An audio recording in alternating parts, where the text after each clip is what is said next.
Hello everyone, it's Samantha from Microscope, and I am so excited to introduce you to our little web series for IGTV, Facebook, and YouTube called Through the Garden Gate, featuring my mother. How are you?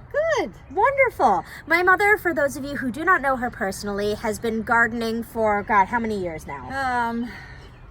45. 45 years? Okay. 45 years. And so what we wanted to talk to you about is just that. It's gardening. I think a lot of people, when they either first move into an apartment or they first buy a piece of property, the very first thing you need to do is get rid of weeds. Whether everything is overgrown or there isn't any landscaping at all, everyone's going to have weeds. But a lot of times people don't know, well, what's a flower and what's a weed? So my mother was nice enough to gather all of these weeds for us to take a look at. So Mom, why don't you talk about this one first? This is jewel weed. Okay. You need to hold it up so people can see. It has a orangey colored flower later on, and people break it open. There's a sap in the stem that's good for poison ivy. Okay, good. And what is this that sort of looks like parsley? No, it looks like a chrysanthemum. Oh. And I'm not sure what it is, but it has black dots all over it. It does. It is well, whatever it is, this is a weed and you can get rid of it. Okay, what is this? I don't know what weed that is, but that grows very tall. Yep, you can see it's really tall. Look at it's almost as tall as me. And then of course, these are some of the most common weeds that people. This is a juga, which grows in the lawn. Mm-hmm. And of course, this is dandelion, this is the flower, and this is the puffball that spreads the seeds when the wind blows. So, do these grow all over the U.S., these what you're holding in your hands? You know, there are different things like in the Southwest and in the West. We're in New England, so these are all the things that are indigenous to New England. Yeah. So, let's talk about gardening. Let's talk about landscaping. I think a lot of times when people move into a new home for the first time, they come across one of two problems. Either it's so overgrown that people don't even know where to start, trees need to be cut, bushes need to be either cut back or ripped out completely, or there's nothing there.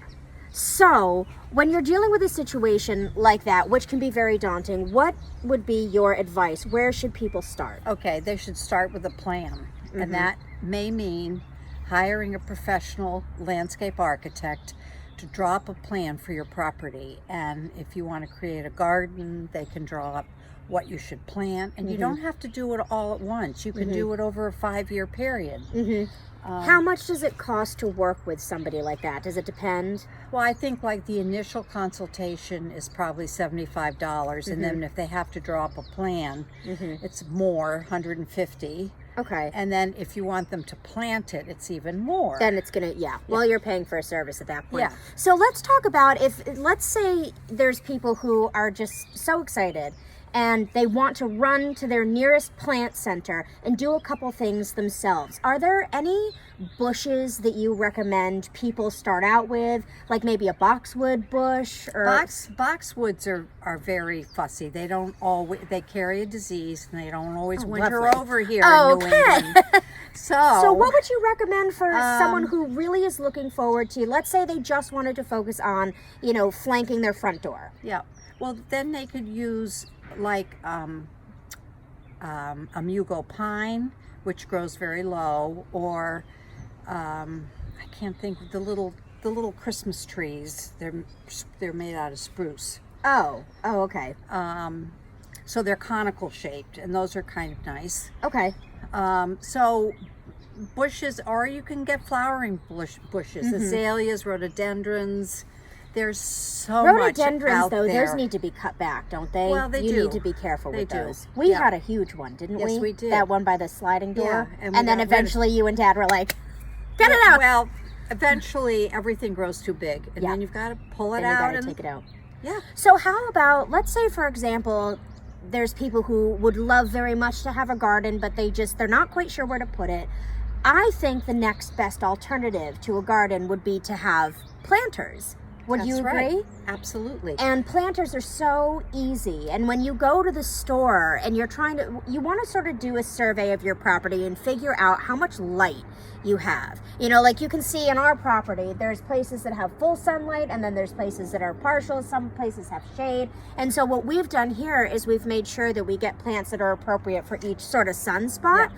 But it does say right on the back of the tag, full sun. So let's talk about that. Full sun is what? Like full on all day. South facing sun, Okay. which is basically what we have here. Mhm. And it's great for vegetables, great for flowers, perennials, annuals. We have everything. We can't do a lot of shade plants here. Okay, so then when the tag says partial sun, what does that mean? Sort of half the day in Yeah, the sun, like a- half out, or something under a Morning tree? sun or late afternoon sun. Okay.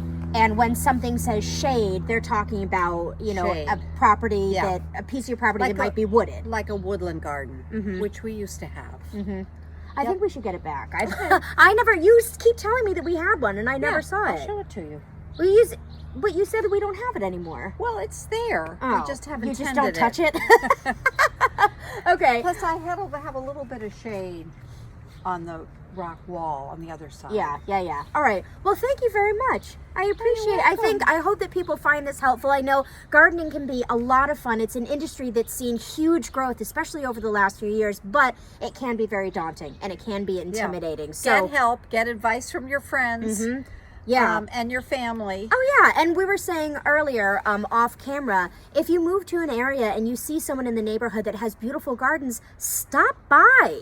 People love that. If you pull over and roll down your window, I love your gardens, people will be thrilled. Oh, come look. And maybe that person would be more than happy to give you some advice about things that they've planted, that they've had good luck with, and what they've taken away, and what grew out of control. You know, I just think that it's a great opportunity to meet new people, and Yep. to garden is to believe in tomorrow. That's right. You sent me that. Did I? Yeah, you sent me that Oh. quote. You found it somewhere. Oh. But anyways, from Microscope and Whatever You Say Productions, my name is Samantha. This is my mom. Thank you very much for joining us, and we'll be back soon with another episode. Bye. Bye-bye.